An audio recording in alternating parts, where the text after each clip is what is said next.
India really going through the infertility crisis? Yes, actually, our total fertility rate has gone down to 1.9, which is below the replacement level of 2.1. So that means sooner or later, we will not have enough youth to support our population. What is the difference in the fertility issues being faced by Indian men and women?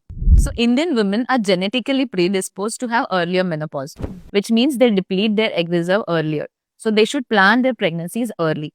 In men, what has happened is all over the world, the sperm count has decreased more than 50% over last 40 years. And even the sperm DNA fragmentation is on the rise. It results into poor quality embryos and also increases risk of miscarriages. If you're hitting the gym, lifting weights, drinking your protein shake, it doesn't guarantee your fertility, especially if you're pulling out to 12-hour shift, surviving on caffeine, and scrolling the screens till late in the night. It definitely affects your sperm quality. That's terrifying, ma'am.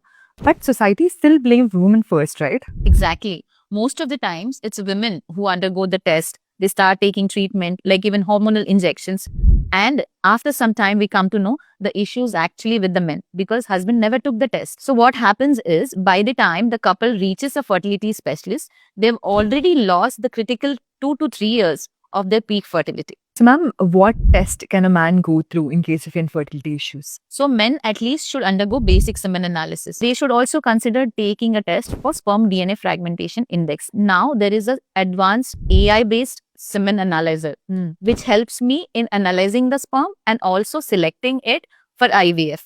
So what it does is it analyzes more than 3,000 sperms and it is very fast. It saves around 80% of the time of the test and it can help me select a healthy sperm for IVF so that it can result in a better quality embryo and reduces the risk of miscarriage. Infertility is insanely rising in India, ma'am. So, what do you think Indians need to do to act on it fast? Unfortunately, infertility still is a social taboo in India. Most of the couples don't even turn up to get themselves tested for infertility. So, I would urge once again that get yourself tested so that you will know the issues and you can act on it on time before it is too late. This is the fertility wake-up call for our generation. You plan your careers, you plan your finances. Now, you need to plan your fertility before it's too late.